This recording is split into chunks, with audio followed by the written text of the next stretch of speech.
اعوذ باللہ من الشیطان الرجیم بسم اللہ الرحمن الرحیم السلام علیکم ورحمۃ اللہ وبرکاتہ۔ میرے عزیز بھائیو بہنوں اور بچوں، آج کی اس ویڈیو میں آپ کو بڑی خوبصورت تسبیح بیان کروں گا، اور انشاءاللہ تعالیٰ اگر 100 مسئلے ہوں گے تو وہ ضرور حل ہوں گے جو رات کو 100 بار یہ تسبیح پڑھ کر سوئے گا۔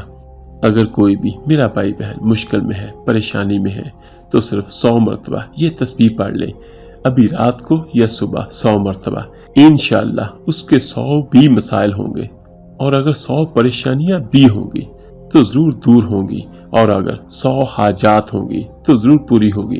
مشکل کشائی اور پریشانیوں کے خاتمے کا ایک ذریعہ یہ بھی ہے کہ انسان کو جس وقت نصرت الہی میں تخیر ہوتی نظر آئے اور دعاؤں التجاؤں کے بعد مایوسی چھانے لگے، قبولیت کے اثرات عیاں نہ ہوں، تو اپنے آپ پر نظر ثانی کرے اور سچی اور پکی توبہ کرے، مخلص ہو کر اللہ پاک سے رجوع کرے۔ بندہ اللہ پاک کے سامنے اعتراف کرے کہ وہ نازل شدہ آزمائش کا حقدار ہے، نیز یہ بھی اعتراف کرے کہ وہ مستجاب الدعوات تو نہیں، البتہ رحمت الہی کا امیدوار ضرور ہے، اور اللہ پاک سے معافی مانگنی چاہیے۔ تو اس وقت دعا کی قبولیت شروع ہو جاتی ہے، مشکلات کے بادل چھٹنے لگتے ہیں، کیونکہ اللہ پاک اپنے سامنے عاجزی کرنے والوں کی ضروریات پوری فرماتا ہے۔ تو ناظرین، اس تسبیح کا ورد اپنی زبان پر جاری رکھیں، اس سے بھاری بھرکم تکلیفوں اور بحرانوں کا مقابلہ کرنے میں مدد ملتی ہے، اس سے بندے کی عظمت و شان میں اضافہ ہوتا ہے۔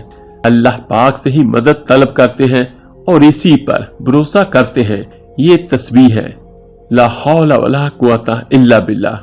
نہ کوئی اجتماعی طاقت، نہ کوئی انفرادی طاقت سوائے اللہ کے، نہ گناہ چھوڑنے کی طاقت، نہ نیکی کرنے کی طاقت سوائے اللہ کے، یعنی اللہ پاک کی مرضی کے بغیر ہم کچھ بھی نہیں کر سکتے، ہم بے بس ہیں، لاچار ہیں۔ تو میرے عزیز بھائیو، اگر آپ کو کوئی بھی پریشانی ہے، کوئی بھی مسئلہ ہے، تو اللہ پاک کے سامنے عاجزی انکساری کے ساتھ یہ تسبیح پڑھیں۔ اس کا مطلب ہی یہی ہے، اے اللہ، میری تو تیرے سامنے کوئی اوقات نہیں، کوئی طاقت نہیں، نہ اجتماعی نہ انفرادی۔ ہاں، اگر تو عطا فرمائے طاقت تو مل سکتی ہے۔ یہ بے بسی کا کلمہ ہے۔ جب کوئی بے بس لاچار آدمی اس کلمے کو پڑھتا ہے تو اللہ پاک اس کی تمام پریشانیاں دور کر دیتا ہے۔ نبی پاک صلی اللہ علیہ وسلم نے فرمایا، جب کوئی بندہ یہ تسبیح پڑھتا ہے تو اللہ پاک اس کے مسائل حل کرتا ہے۔ تو بھی رات کو سونے سے پہلے صرف 100 بار لا حول ولا قوت الا باللہ پڑھیں۔ اپنی پریشانی کو، اپنے مقصد کو ذہن میں رکھ کر اللہ پاک سے التجا کریں، انشاءاللہ اللہ پاک غیب سے آپ کے تمام مسائل حل کر دے گا۔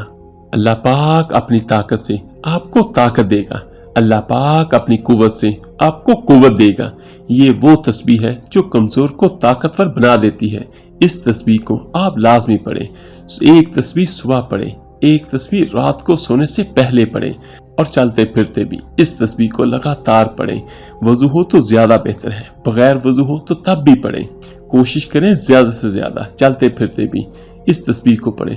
آسان سے کلمات ہیں، لیکن اس کا فائدہ اتنا ہی بڑا اور اتنا ہی بہتر ہے۔ لا حول ولا قوت الا باللہ۔ جب صبح اور شام کو آپ ایک ایک تسبیح پڑھیں تو اول آخر آقا دو جہاں صلی اللہ علیہ وسلم پر درود پاک ضرور پڑھیے گا، 3 بار، 7 بار یا 11 بار، اور درمیان میں صرف 100 بار آپ نے یہ کلمات پڑھنے ہیں۔ اس کے بعد ہاتھ اٹھا کے اللہ پاک سے دعا کریں۔ انشاءاللہ تعالیٰ یہ تسبیح، یہ کلمات وہ ہیں جس کے بارے میں میرے آقا دو جہاں صلی اللہ علیہ وسلم کے وعدہ فرمان موجود ہیں۔ اور جہاں کوئی میرا بھائی بہن اپنے لیے دعا کرے، وہاں پہ دوسرے بھائیوں اور بہنوں کے لیے بھی ضرور دعا کریں۔ اللہ پاک سب کی مشکلات پریشانیاں دور کرے، آمین ثم آمین۔ اس ویڈیو کو لائک اور شیئر کیجیے گا، صدقہ جاریہ سمجھ کر۔ ملتے ہیں جلدی انشاءاللہ ایک نئی ویڈیو عمر کے ساتھ۔ اللہ پاک آپ سب کا حامی و ناصر ہو۔ اللہ حافظ۔